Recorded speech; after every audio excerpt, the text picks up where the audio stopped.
sentence ကြောင့်ထဲမှာစကားလုံးတိုင်းမှာမတူညီတဲ့အလုပ်တာဝန်ရှိတယ်။အဲ့ဒီအလုပ်တာဝန်တွေကို past or speed လို့ခေါ်တယ်။နောင်ဆိုတာလူနေရာပစ္စည်းအယူဆတို့ရဲ့အမည်ပါ။ She is a teacher.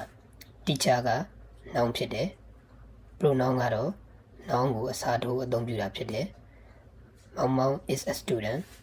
He is clever. he ကမောင်မောင်ကိုအစားထိုးတာဖြစ်တယ်။ past ဆိုတာလှုပ်ဆောင်မှုသို့မဟုတ်အခြေအနေကိုဖော်ပြတယ်။ She runs every morning.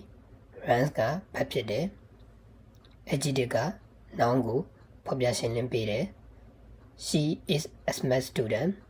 smart က adjective ဖြစ်တယ်။ above က bad adjective above ကိုထပ်မံဖော်ပြတယ်။ She runs quickly. quickly က above ဖြစ်တယ်။ preposition ကနေရာအချိန်ဆက်နွယ်မှုကိုဖော်ပြတယ်။ The boat is on the table. on က preposition ဖြစ်တယ်။ conjunction ကစကားလုံးများနဲ့ဝါကျများကိုဆက်စပ်ပေးတယ်။ I like tea and coffee. and က conjunction ဖြစ်တယ်။ interjection ကခံစားချက်ကိုဖော်ပြတယ်။ Wow, that's amazing. wow က interjection ဖြစ်တယ်။ past or speed ရှင်းမျိုးနားလည်ရင် grammar foundation ခိုင်မာမယ်။